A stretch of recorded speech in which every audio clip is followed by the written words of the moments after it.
The Adventures of Tom Sawyer, Chapter 3. Busy at War and Love. Tom presented himself before Aunt Polly, who was sitting by an open window in a pleasant rearward apartment which was bedroom, breakfast-room, dining-room, and library combined. The balmy summer air, the restful quiet, the odor of the flowers, and the drowsing murmur of the bees had had their effect, and she was nodding over her knitting, for she had no company but the cat, and it was asleep in her lap. Her spectacles were propped up on her gray head for safety. She had thought that of course Tom had deserted long ago, and she wondered at seeing him place himself in her power again in this intrepid way. He said, "Mayn't I go and play now, Aunt?" "What, a'ready? How much have you done?" "It's all done, Aunt." "Tom, don't lie to me. I can't bear it." "I ain't, Aunt. It is all done." Aunt Polly placed small trust in such evidence. She went out to see for herself, and she would have been content to find 20% of Tom's statement true. When she found the entire fence whitewashed, and not only whitewashed but elaborately coated and recoated, and even a streak added to the ground, her astonishment was almost unspeakable. She said, "Well, I never! There's no getting round it. You can work when you're a mind to, Tom."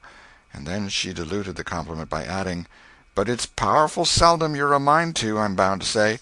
Well, go along and play, but mind you get back some time in the week, or I'll tan you." She was so overcome by the splendor of his achievement that she took him into the closet and selected a choice apple and delivered it to him, along with an improving lecture upon the added value and flavor a treat took to itself when it came without sin through virtuous effort. And while she closed with a happy scriptural flourish, he hooked a doughnut. Then he skipped out and saw Sid just starting up the outside stairway that led to the back rooms on the second floor. Clods were handy, and the air was full of them in a twinkling. They raged around Sid like a hailstorm, and before Aunt Polly could collect her surprised faculties and sally to the rescue, 6 or 7 clods had taken personal effect, and Tom was over the fence and gone. There was a gate, but as a general thing he was too crowded for time to make use of it. His soul was at peace, now that he had settled with Sid for calling attention to his black thread and getting him into trouble. Tom skirted the block and came round into a muddy alley that led by the back of his aunt's cow-stable. He presently got safely beyond the reach of capture and punishment, and hastened towards the public square of the village, where 2 military companies of boys had met for conflict, according to previous appointment. Tom was general of one of these armies, Joe Harper, a bosom friend, general of the other. These 2 great commanders did not condescend to fight in person, that being better suited to the still smaller fry, but sat together on an eminence and conducted the field operations by orders delivered through aide-de-camp. Tom's army won a great victory, after a long and hard-fought battle. Then the dead were counted, prisoners exchanged, the terms of the next disagreement agreed upon, and the day for the necessary battle appointed, after which the armies fell into line and marched away, and Tom turned homeward alone.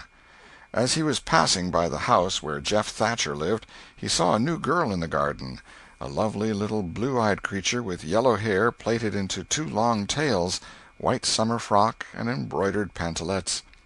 The fresh-crowned hero fell without firing a shot. A certain Amy Lawrence vanished out of his heart, and left not even a memory of herself behind. He had thought he loved her to distraction. He had regarded his passion as adoration, and behold it was only a poor little evanescent partiality. He had been months winning her. She had confessed hardly a week ago. He had been the happiest and the proudest boy in the world only 7 short days, and here in one instant of time she had gone out of his heart like a casual stranger whose visit is done. He worshipped this new angel with furtive eye, till he saw that she had discovered him. Then he pretended he did not know she was present, and began to show off in all sorts of absurd boyish ways in order to win her admiration. He kept up this grotesque foolishness for some time, but by and by, while he was in the midst of some dangerous gymnastic performances, he glanced aside and saw that the little girl was wending her way toward the house. Tom came up to the fence and leaned on it, grieving and hoping she would tarry yet a while longer. She halted a moment on the steps, and then moved toward the door. Tom heaved a great sigh as she put her foot on the threshold. But his face lit up right away, for she tossed a pansy over the fence a moment before she disappeared. The boy ran around and stopped within a foot or two of the flower, and then shaded his eyes with his hand and began to look down street as if he had discovered something of interest going on in that direction. Presently he picked up a straw and began trying to balance it on his nose, with his head tilted far back, and as he moved from side to side in his efforts he edged nearer and nearer toward the pansy. Finally his bare foot rested upon it, his pliant toes closed upon it, and he hopped away with the treasure and disappeared round the corner. But only for a minute, only while he could button the flower inside his jacket, next his heart, or next his stomach, possibly, for he was not much posted in anatomy, and not hypercritical anyway. He returned now, and hung about the fence till nightfall, showing off as before, but the girl never exhibited herself again, though Tom comforted himself a little with the hope that she had been near some window, meantime, and been aware of his attentions. Finally he rode home reluctantly, with his poor head full of visions. All through supper his spirits were so high that his aunt wondered what had got into the child. He took a good scolding about clodding Sid, and did not seem to mind it in the least. He tried to steal sugar under his aunt's very nose, and got his knuckles rapped for it. He said, "Aunt, you don't whack Sid when he takes it." "Well, Sid don't torment a body the way you do. You'd be always into that sugar if I warn't watching you." Presently she stepped into the kitchen, and Sid, happy in his immunity, reached for the sugar bowl, a sort of glorying over Tom which was well nigh unbearable. But Sid's fingers slipped, and the bowl dropped and broke. Tom was in ecstasies. In such ecstasies that he even controlled his tongue and was silent. He said to himself that he would not speak a word, even when his aunt came in, but would sit perfectly still till she asked who did the mischief, and then he would tell, and there would be nothing so good in the world as to see that pet model catch it. He was so brimful of exultation that he could hardly hold himself when the old lady came back and stood above the wreck discharging lightnings of wrath from over her spectacles. He said to himself, "Now it's coming," and the next instant he was sprawling on the floor. The potent palm was uplifted to strike again when Tom cried out, "Hold on, now, what are you belting me for? Sid broke it." Aunt Polly paused, perplexed, and Tom looked for healing pity. But when she got her tongue again, she only said, "Humph! Well, you didn't get a lick amiss, I reckon. You been into some other audacious mischief when I wasn't around, like enough." Then her conscience reproached her, and she yearned to say something kind and loving, but she judged that this would be construed into a confession that she had been in the wrong, and discipline forbade that. So she kept silence, and went about her affairs with a troubled heart. Tom sulked in a corner and exulted his woes. He knew that in her heart his aunt was on her knees to him, and he was morosely gratified by the consciousness of it. He would hang out no signals. He would take notice of none. He knew that a yearning glance fell upon him now and then through a film of tears, but he refused recognition of it.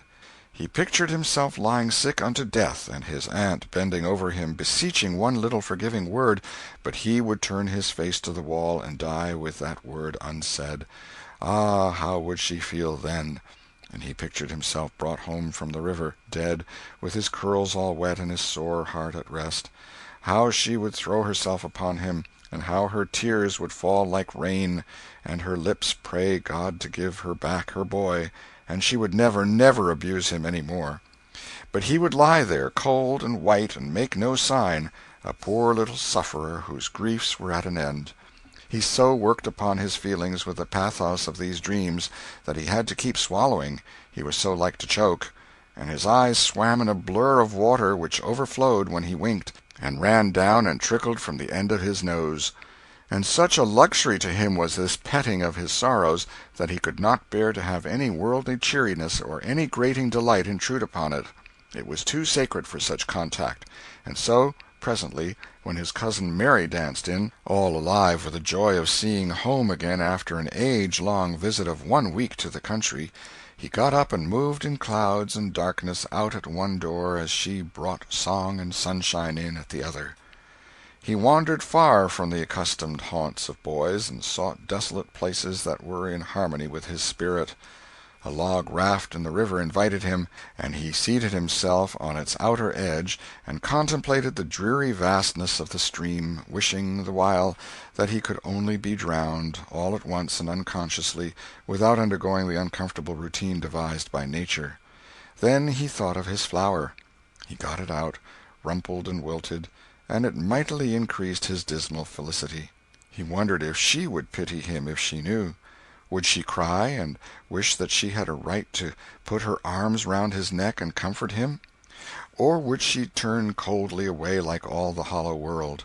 This picture brought such an agony of pleasurable suffering that he worked it over and over again in his mind, and set it up in new and varied lights till he wore it threadbare. At last he rose up, sighing, and departed in the darkness. About 9:30 or 10 o'clock he came along the deserted street to where the adored unknown lived. He paused a moment. No sound fell upon his listening ear. A candle was casting a dull glow upon the curtain of a second-story window. Was the sacred presence there? He climbed the fence, threaded his stealthy way through the plants, till he stood under that window. He looked up at it long and with emotion. Then he laid him down on the ground under it, disposing himself upon his back, with his hands clasped upon his breast and holding his poor wilted flower. And thus he would die, out in the cold world, with no shelter over his homeless head, no friendly hand to wipe the death damps from his brow, no loving face to bend pityingly over him when the great agony came. And thus she would see him when she looked out upon the glad morning, and oh, would she drop one little tear upon his poor lifeless form, would she heave one little sigh to see a bright young life so rudely blighted, so untimely cut down? The window went up, a maidservant's discordant voice profaned the holy calm, and a deluge of water drenched the prone martyr's remains. The strangling hero sprang up with a relieving snort. There was a whiz as of a missile in the air, mingled with the murmur of a curse, a sound as of shivering glass followed, and a small vague form went over the fence and shot away in the gloom. Not long after, as Tom, all undressed for bed, was surveying his drenched garments by the light of a tallow-dip, Sid woke up. But if he had any dim idea of making any references to illusions, he thought better of it and held his peace, for there was danger in Tom's eye. Tom turned in without the added vexation of prayers, and Sid made mental note of the omission. End of Chapter 3. Chapter 4. Showing Off in Sunday School. The sun rose upon a tranquil world and beamed down upon the peaceful village like a benediction. Breakfast over, Aunt Polly had family worship. It began with a prayer built from the ground up of solid courses of scriptural quotations, welded together with a thin mortar of originality. And from the summit of this she delivered a grim chapter of the Mosaic law, as from Sinai. Then Tom girded up his loins, so to speak, and went to work to get his verses. Sid had learned his lesson days before. Tom bent all his energies to the memorizing of 5 verses, and he chose part of the Sermon on the Mount because he could find no verses that were shorter. At the end of half an hour Tom had a vague general idea of his lesson, but no more, for his mind was traversing the whole field of human thought, and his hands were busy with distracting recreations. Mary took his book to hear him recite, and he tried to find his way through the fog. "Blessed are the poor? Yes, poor. Blessed are the poor in spirit. In spirit. Blessed are the poor in spirit, for theirs. For theirs. Blessed are the poor in spirit, for theirs is the kingdom of heaven. Blessed are they that mourn, for they, for they, S-H-A. For they, S-H, oh, I don't know what it is. Shall. Oh, shall. Shall mourn. Blessed are they that shall, they that shall mourn, for they shall what? Why don't you tell me, Mary? What do you want to be so mean for? Oh, Tom, you poor thick-headed thing, I'm not teasing you. I wouldn't do that. You must go and learn it again. Don't you be discouraged, Tom. You'll manage it, and if you do, I'll give you something ever so nice. There now, that's a good boy." "All right. What is it, Mary? Tell me what it is." "Never you mind, Tom. You know if I say it's nice, it is nice." "You bet you that's so, Mary. All right, I'll tackle it again." And he did tackle it again, and under the double pressure of curiosity and prospective gain, he did it with such spirit that he accomplished a shining success. Mary gave him a brand-new Barlow knife worth 12.5 cents, and the convulsion of delight that swept his system shook him to his foundations. True, the knife would not cut anything, but it was a sure enough Barlow, and there was inconceivable grandeur in that, though where the Western boys ever got the idea that such a weapon could possibly be counterfeited to its injury is an imposing mystery and will always remain so, perhaps. Tom contrived to scarify the cupboard with it, and was arranging to begin on the bureau, when he was called off to dress for Sunday school. Mary gave him a tin basin of water and a piece of soap, and he went outside the door and set the basin on a little bench there. Then he dipped the soap in the water and laid it down, turned up his sleeves, poured out the water on the ground, gently, and then entered the kitchen and began to wipe his face diligently on the towel behind the door. But Mary removed the towel and said, "Now ain't you ashamed, Tom? You mustn't be so bad. Water won't hurt you." Tom was a trifle disconcerted. The basin was refilled, and this time he stood over it a little while, gathering resolution, took in a big breath, and began. When he entered the kitchen presently, with both eyes shut and groping for the towel with his hands, an honorable testimony of suds and water was dripping from his face. But when he emerged from the towel he was not yet satisfactory, for the clean territory stopped short at his chin, and his jaws like a mask. Below and beyond this line there was a dark expanse of unirrigated soil that spread downward in front and backward around his neck. Mary took him in hand, and when she was done with him, he was a man and a brother without distinction of color, and his saturated hair was neatly brushed and its short curls wrought into a dainty and symmetrical general effect. He privately smoothed out the curls with labor and difficulty, and plastered his hair close down to his head, for he held curls to be effeminate, and his own filled his life with bitterness. Then Mary got out a suit of his clothing that had been used only on Sundays during 2 years. They were simply called his other clothes, and so by that we know the size of his wardrobe. The girl put him to rights after he had dressed himself. She buttoned his neat roundabout up to his chin, turned his vast shirt-collar down over his shoulders, brushed him off, and crowned him with his speckled straw hat. He now looked exceedingly improved and uncomfortable. He was fully as uncomfortable as he looked, for there was a restraint about whole clothes and cleanliness that galled him. He hoped that Mary would forget his shoes, but the hope was blighted. She coated them thoroughly with tallow, as was the custom, and brought them out. He lost his temper and said he was always being made to do everything he didn't want to do, but Mary said persuasively, "Please, Tom, that's a good boy." So he got into the shoes, snarling. Mary was soon ready, and the 3 children set out for Sunday school, a place that Tom hated with his whole heart, but Sid and Mary were fond of. Sabbath school hours were from 9 to 10:30, and then church service. 2 of the children always remained for the sermon voluntarily, and the other always remained too, for stronger reasons. The church's high-backed, uncushioned pews would seat about 300 persons. The edifice was but a small, plain affair, with a sort of pine-board tree-box on top of it for a steeple. At the door Tom dropped back a step and accosted a Sunday-dressed comrade. "Say, Billy, got a yaller ticket?" "Yes." "What'll you take for her?" "What'll you give?" "Piece of licorice and a fish-hook." "Let's see 'em." Tom exhibited. They were satisfactory, and the property changed hands. Then Tom traded a couple of white alleys for 3 red tickets, and some small trifle or other for a couple of blue ones. He waylaid other boys as they came, and went on buying tickets of various colors 10 or 15 minutes longer. He entered the church, now with a swarm of clean and noisy boys and girls, proceeded to his seat, and started a quarrel with the first boy that came handy. The teacher, a grave elderly man, interfered, then turned his back a moment, and Tom pulled a boy's hair in the next bench, and was absorbed in his book when the boy turned round, stuck a pin in another boy presently in order to hear him say "ouch," and got a new reprimand from his teacher. Tom's whole class were of a pattern, restless, noisy, and troublesome. When they came to recite their lessons, not one of them knew his verses perfectly, but had to be prompted all along. However, they worried through, and each got his reward, in small blue tickets, each with a passage of Scripture on it. Each blue ticket was pay for 2 verses of the recitation. 10 blue tickets equaled a red one, and could be exchanged for it.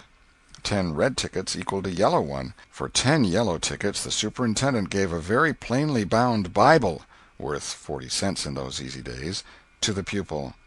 How many of my readers would have the industry and application to memorize 2,000 verses even for a Doré Bible? And yet Mary had acquired 2 Bibles in this way.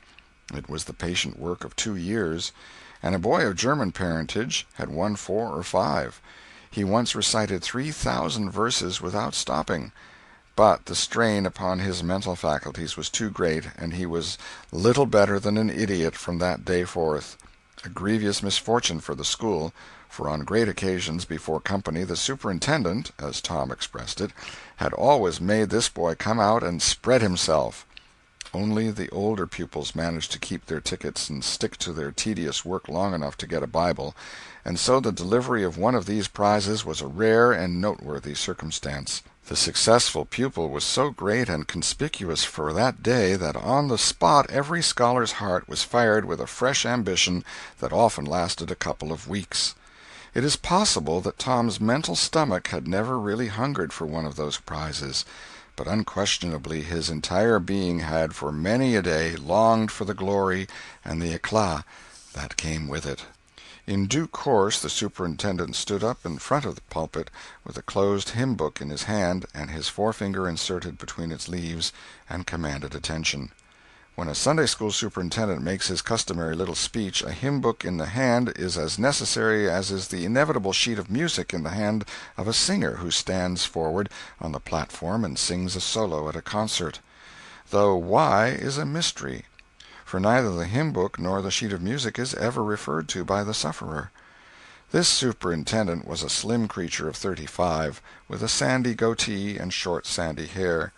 He wore a stiff standing collar whose upper edge almost reached his ears, and whose sharp points curved forward abreast the corners of his mouth, a fence that compelled a straight lookout ahead and a turning of the whole body when a side view was required. His chin was propped on a spreading cravat, which was as broad and as long as a bank-note, and had fringed ends.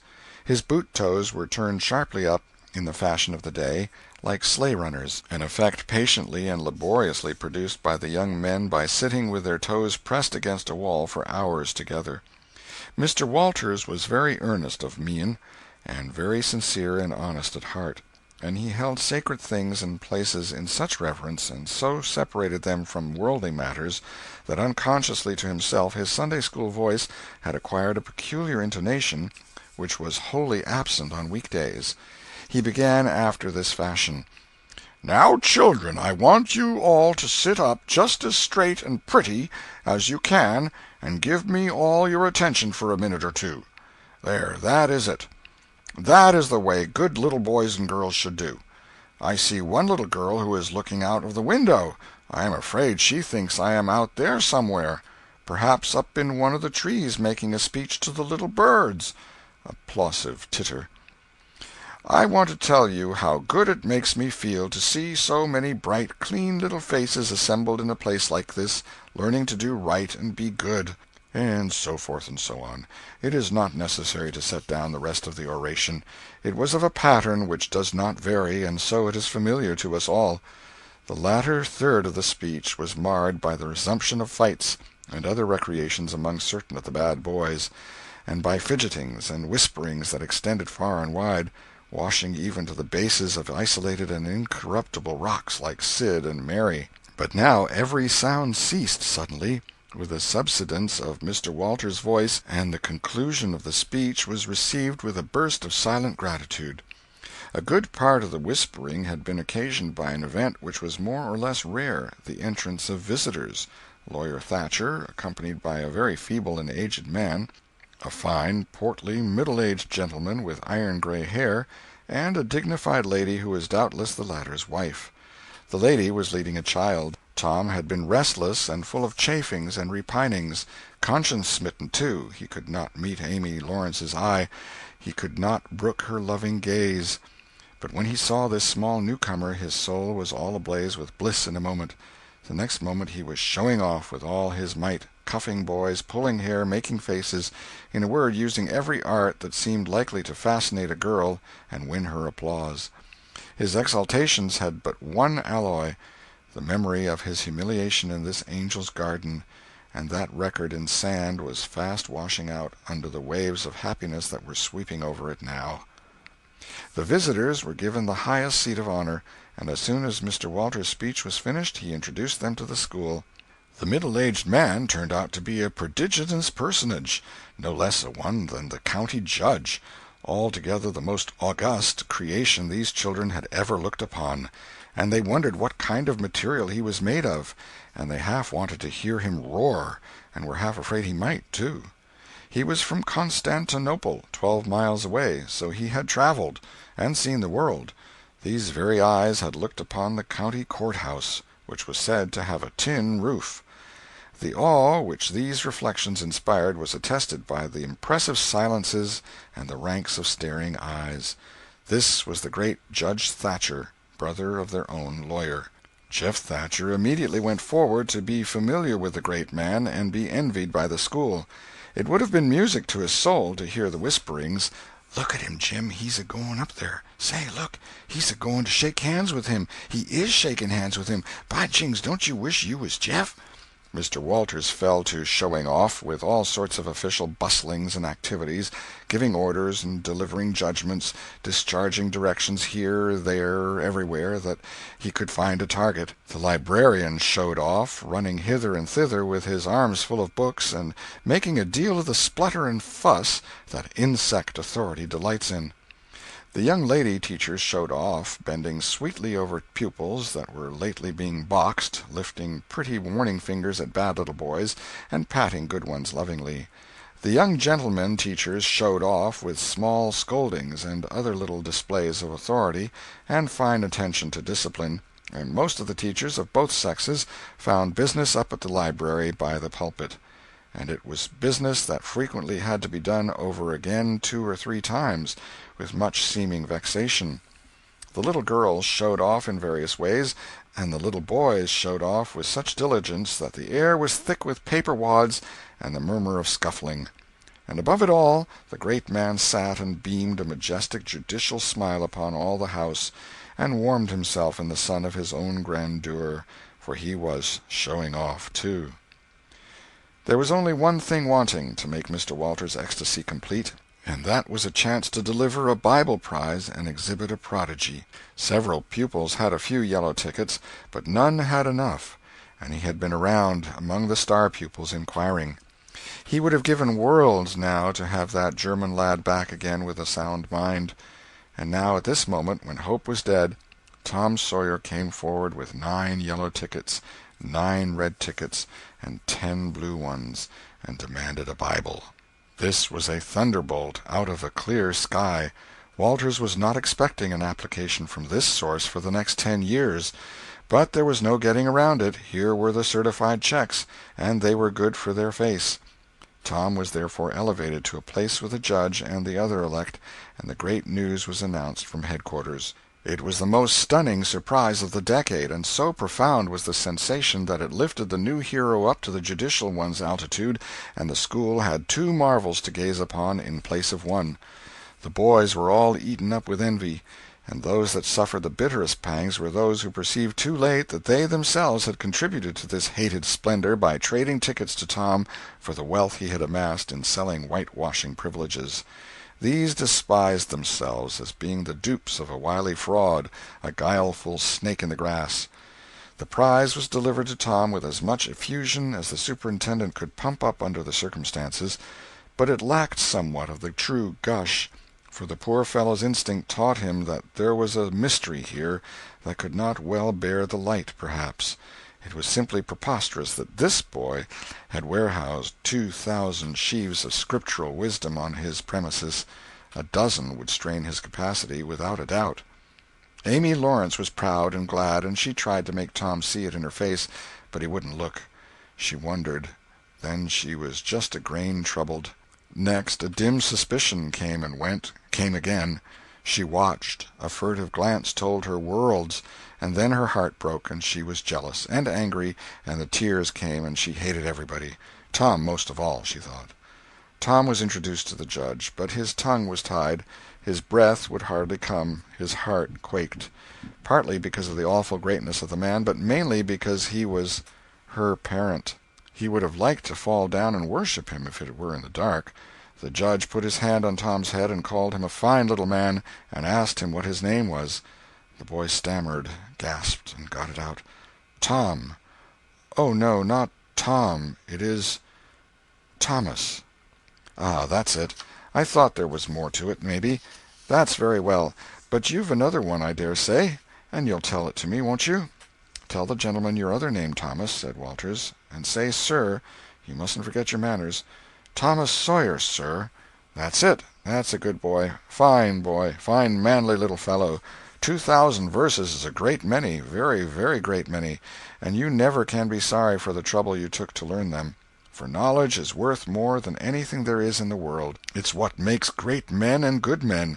You'll be a great man and a good man yourself some day, Thomas, and then you'll look back and say, 'It's all owing to the precious Sunday school privileges of my boyhood. It's all owing to my dear teachers that taught me to learn. It's all owing to the good superintendent who encouraged me and watched over me and gave me a beautiful Bible, a splendid, elegant Bible, to keep and have it all for my own, always. It's all owing to right bringing up.' That is what you will say, Thomas, and you wouldn't take any money for those 2,000 verses, no, indeed you wouldn't. And now you wouldn't mind telling me and this lady some of the things you've learned. No, I know you wouldn't, for we are proud of little boys that learn. Now, no doubt you know the names of all the 12 disciples. Won't you tell us the names of the first 2 that were appointed?" Tom was tugging at a buttonhole and looking sheepish. He blushed now, and his eyes fell. Mr. Walters' heart sank within him. He said to himself, "It is not possible that the boy can answer the simplest question. Why did the judge ask him?" Yet he felt obliged to speak up and say, "Answer the gentleman, Thomas. Don't be afraid." Tom still hung fire. "Now I know you'll tell me," said the lady. "The names of the first 2 disciples were David and Goliath."